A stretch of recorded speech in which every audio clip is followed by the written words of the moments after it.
여러분은 믿으시겠습니까? 평생을 생선 비린내 속에 살며 뒷바라지한 내 남편과 아들이 내가 치매에 걸리기만을, 아니, 내가 죽기만을 기다리고 있었다는 사실을요. 그럼 오늘의 이야기를 시작합니다. 새벽 4시의 공기는 늘 차갑고 정직합니다. 서울 변두리의 한 재래시장, 생선 비린내가 진하게 배어있는 골목 끝자락에서 정순 씨는 오늘도 가장 먼저 셔터를 올렸습니다. 차가운 쇳덩이가 덜컹거리며 올라가는 소리는 정순 씨에게 지난 40년간 한 번도 걸은 적 없는 일과의 시작을 알리는 종소리와도 같았습니다. 정순 씨의 손은 그 세월을 고스란히 증명하고 있었습니다. 얼음물에 담긴 생선을 건져 올리고 억센 비늘을 쳐내느라 마디마디가 툭 붉어져 나왔지요. 굽어버린 손가락 끝은 겨울철이면 어김없이 갈라져 피가 배어 나왔지만 그녀는 그저 반창고 하나를 덧대고 다시 칼을 잡았습니다. 그 억척스러운 손으로 남편의 사업 자금을 대고 큰아들의 유학비를 보냈으며 막내딸의 혼수를 마련했습니다. 정순 씨에게 자신의 고통은 가족의 안온함과 맞바꾼 기분 좋은 훈장 같았습니다. 어머니, 오늘도 일찍 나오셨네요. 날도 추운데 좀 천천히 나오시지 그러셨어요. 옆집 야채가게 김 씨가 따뜻한 캔 커피 하나를 건네며 말을 붙였습니다. 정순 씨는 수줍게 웃으며 빨갛게 얼어붙은 손으로 커피를 받았습니다. 우리 애들이 아침은 꼭 집밥을 먹어야 하거든요. 남편도 밖에서 사업하느라 고생인데 집에서라도 잘 먹여야지요. 내가 조금 더 움직이면 다들 편안한걸요. 그녀의 목소리에는 가족에 대한 자부심이 듬뿍 담겨 있었습니다. 정순 씨는 서둘러 장사를 정리하고 집으로 향했습니다. 시장에서 가장 좋은 조기 2마리를 챙기는 것도 잊지 않았지요. 남편이 제일 좋아하는 반찬이기 때문입니다. 강남의 번듯한 아파트. 정순 씨가 시장 바닥에서 생선 가시를 발라내며 한 푼, 2푼 모아 올린 집입니다. 현관문을 열자 은은한 디퓨저 향기가 그녀를 반겼습니다. 시장의 비린내를 지우기 위해 정순 씨는 화장실에서 손을 대여섯 번씩 씻어냈습니다. 혹여나 잘난 아들과 며느리에게 시장 냄새가 난다는 소리를 듣고 싶지 않았으니까요. 주방으로 향한 정순 씨는 정갈하게 아침을 준비했습니다. 갓 지은 솥밥에 김이 모락모락 피어오르고 노릇하게 구워진 조기 냄새가 집안을 채웠습니다. 잠시 후 안방에서 남편 박 사장이 기지개를 켜며 나왔고 옆방에서는 큰아들 내외가 눈을 비비며 등장했습니다. 당신 오늘도 시장 갔다 왔어?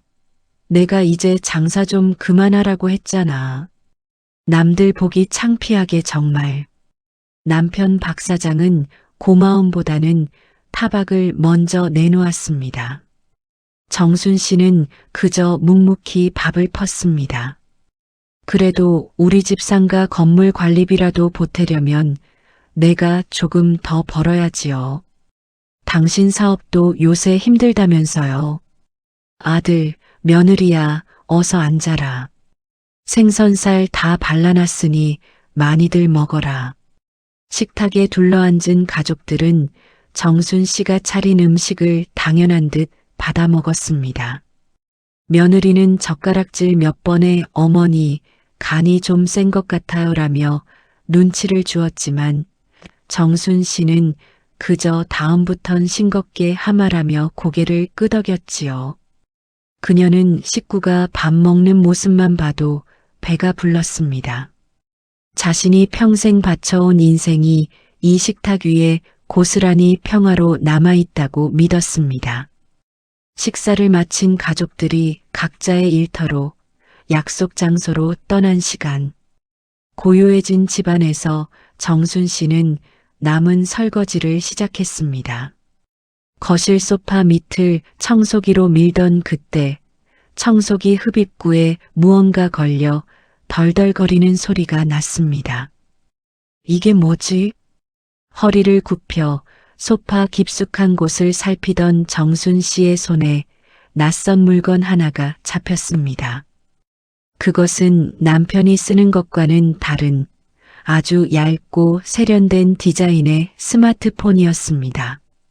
남편의 옷주머니에서 떨어진 것인지 아니면 아들의 것인지 알 수 없었지요. 정순 씨는 무심코 화면을 켰습니다. 잠금 장치도 되어 있지 않은 화면 위로 메신저 알림이 쉴 새 없이 쏟아졌습니다. 자기야, 오늘 상가명의 변경 서류는 준비됐어? 라는 낯선 여자의 메시지가 상단에 떠 있었습니다. 손이 떨려왔습니다. 정순 씨는 떨리는 손가락으로 대화창을 열었습니다. 그 안에는 남편뿐만 아니라 큰아들의 이름도 등장하고 있었습니다. 박 사장 걱정 마. 그 논의 정순과 치매 기운 있다고 소문 다 내놨어. 이번 달 안에 요양원 보내고 건물 명의는 당신한테 넘길 테니까. 큰아들 아버지, 엄마가 눈치채기 전에 빨리 진행하세요. 저도 며느리랑 같이 요양원 알아보고 있어요. 상가 팔면 제 사업 자금 보태주시는 거 잊지 마시고요. 정순 씨의 세상이 무너져 내리는 소리가 들린 것은 그때였습니다. 40년을 생선 비린내 속에 살며 지켜온 가족. 자신의 굽은 손마디보다 더 소중히 여겼던 그들이 지금 자신을 산 채로 요양원에 묻어버릴 계획을 세우고 있었습니다. 정순 씨는 창밖을 내다보았습니다. 여전히 세상은 평온하고 눈부시게 밝았습니다. 하지만 그녀의 눈빛은 더 이상 예전의 순박한 시장 상인의 것이 아니었습니다. 차갑고 서늘한 서리가 그녀의 눈동자에 맺히기 시작했습니다. 그랬군요. 당신들도 아들도 내 헌신이 그렇게 우스웠던 게지요. 정순 씨는 조용히 스마트폰을 주머니에 넣었습니다. 그리고 주방으로 가 정갈하게 놓여있던 식칼을 손에 쥐었습니다. 칼날에 비친 자신의 모습이 낯설었지만 정순 씨는 아주 천천히 그리고 우아하게 미소 지었습니다. 그것은 이 집안의 휘몰아칠 피바람의 시작이었습니다. 정순 씨는 평소와 다름없이 저녁상을 차렸습니다. 주방에서 칼질하는 소리는 경쾌했고 보글보글 끓는 된장찌개 냄새는 집안을 따스하게 채웠지요. 하지만 정순 씨의 속은 이미 검게 타버린 숯덩이 같았습니다. 주머니 속에서 묵직하게 느껴지는 남편의 세컨드 휴대전화가 그녀의 허벅지를 차갑게 짓누르고 있었지만 그녀는 어느 때보다 정중하고 온화한 표정을 지었습니다. 다들 오셨어요? 어서 씻고 앉으세요. 오늘은 당신 좋아하는 갈비찜 좀 했어요. 정순 씨의 목소리는 평소보다 조금 더 가늘고 상냥했습니다. 현관문을 들어서던 남편 박 사장은 평소답지 않은 성대한 상차림에 움찔하며 넥타이를 풀었습니다. 웬 갈비찜이야? 장사하느라 힘들다더니 돈을 어디서 나서 이런 걸 다 했어? 남편의 말투는 여전히 퉁명스러웠지만 그 눈빛에는 형언할 수 없는 불안과 탐욕이 섞여 있었습니다. 뒤따라 들어온 아들과 며느리도 식탁을 보며 자기들끼리 묘한 눈빛을 주고받았지요. 어머니, 혹시 오늘이 무슨 날인가요? 아니면 또 깜빡하신 거예요? 며느리가 눈을 가늘게 뜨며 물었습니다. 정순 씨는 국자를 든 채 멍한 표정을 지어 보였습니다. 3초간의 정적. 정순 씨는 일부러 초점 없는 눈으로 허공을 응시하다가 이내 화들짝 놀란 듯 웃어 보였습니다. 어머, 내가 왜 이러지요? 오늘이 우리 아들 생일인 줄 알았지 뭐니. 아차, 다음 달인데. 내가 요새 정신이 이렇구나. 그녀의 말이 떨어지기 무섭게 식탁 위에는 무거운 침묵이 내려앉았습니다.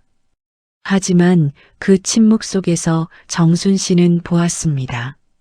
남편과 아들의 입가에 아주 찰나지만 분명하게 번진 비열한 미소를 말이지요. 거봐요, 아버지.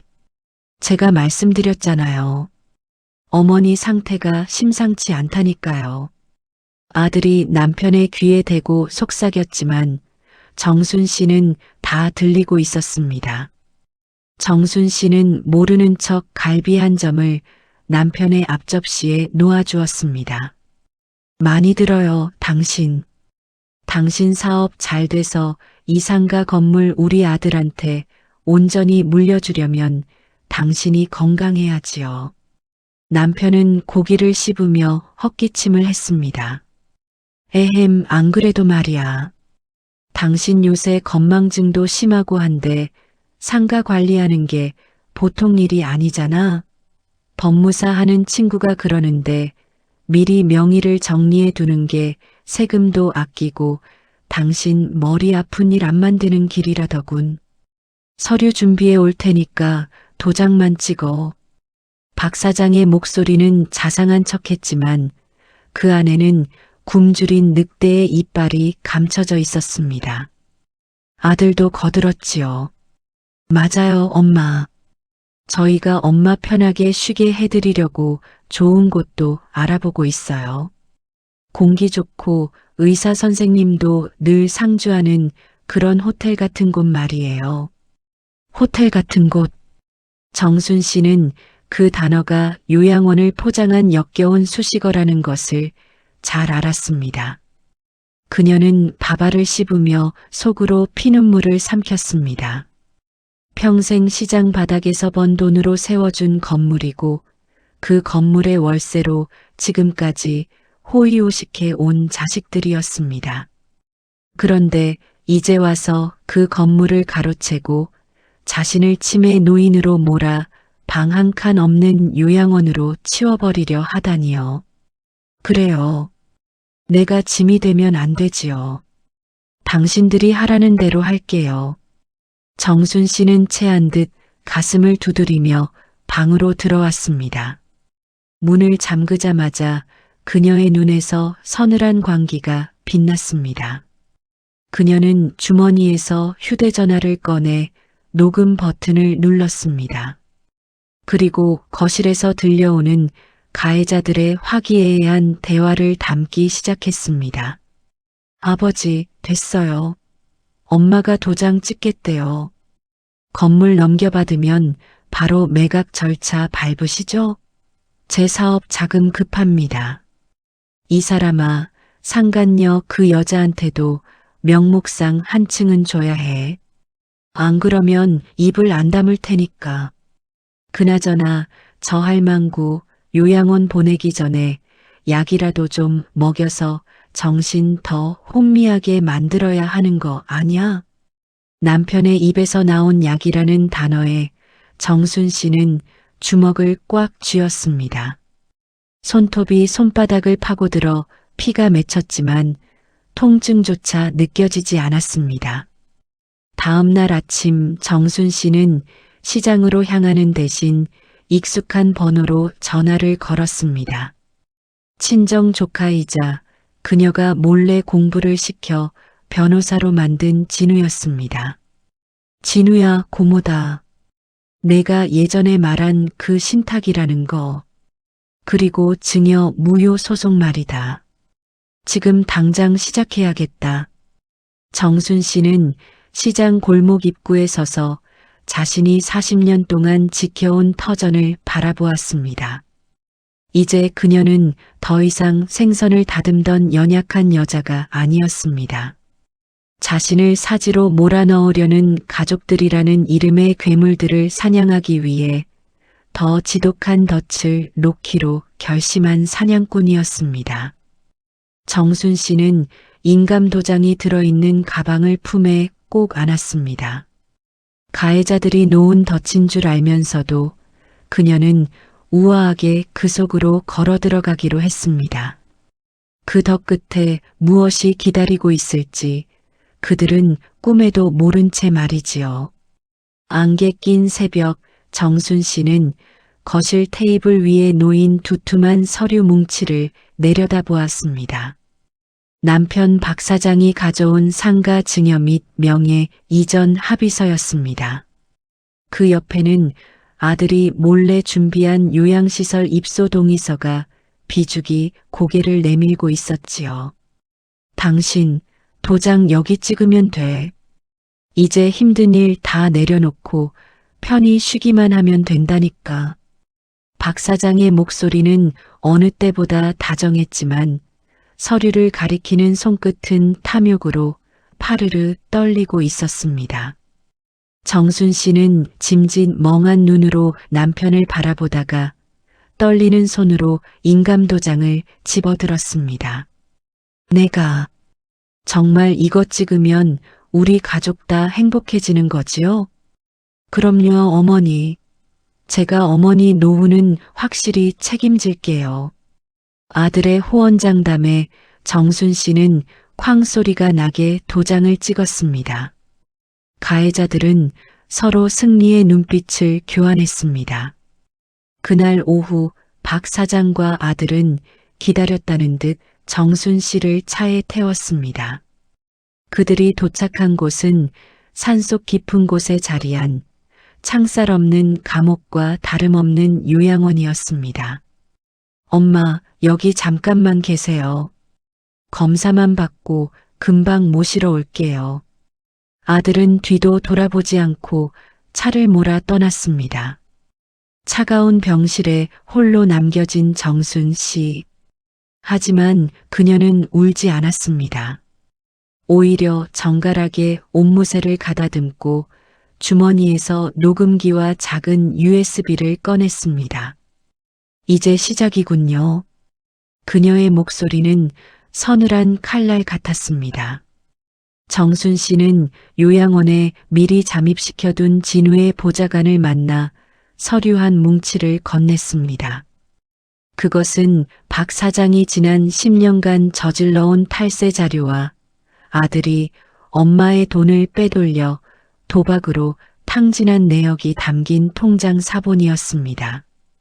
가해자들이 승리에 취해 축배를 들고 있을 때 정순 씨는 어둠 속에서 그들의 목을 죄어줄 올가미를 아주 천천히 그리고 정교하게 조이고 있었습니다. 일주일 후 박 사장의 상가 건물 매각 잔금이 치러지기로 한 날입니다. 박 사장과 아들 그리고 상간녀까지 모여 건물 대금을 나눠 가질 꿈에 부풀어 있었습니다. 그때 건장한 남성들과 함께 조카 진우 변호사가 회의실 문을 열고 들어왔습니다. 누구야? 당신들 뭐야? 박 사장이 소리를 질렀지만 진우는 차분하게 서류 한 장을 내려놓았습니다. 박순철 씨, 이 건물은 현재 처분 금지 가처분 상태입니다. 그리고 강정순 여사님께서 제기하신 증여, 무효 소송과 재산 분할 청구가 접수되었습니다. 뭐? 그 할망구가 치매인데 무슨 소송이야? 그때 회의실 문이 다시 열리며 정순 씨가 걸어 들어왔습니다.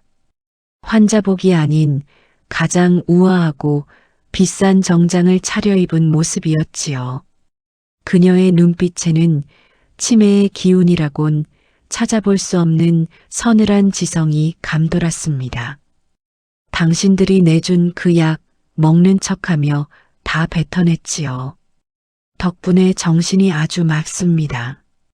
정순 씨는 가방에서 녹음기를 꺼내 버튼을 눌렀습니다. 재산을 가로채기 위해 치매를 조작하고 요양원에 버리려 했던 가해자들의 추악한 대화가 회의실에 울려 퍼졌습니다. 상간녀는 사색이 되어 도망치려 했지만 이미 문 밖에는 박 사장의 탈세 혐의를 수사하러 온 조사관들이 대기하고 있었지요. 아들, 내가 도박으로 날린 내 피 같은 돈들, 그거 다 횡령으로 고소했다.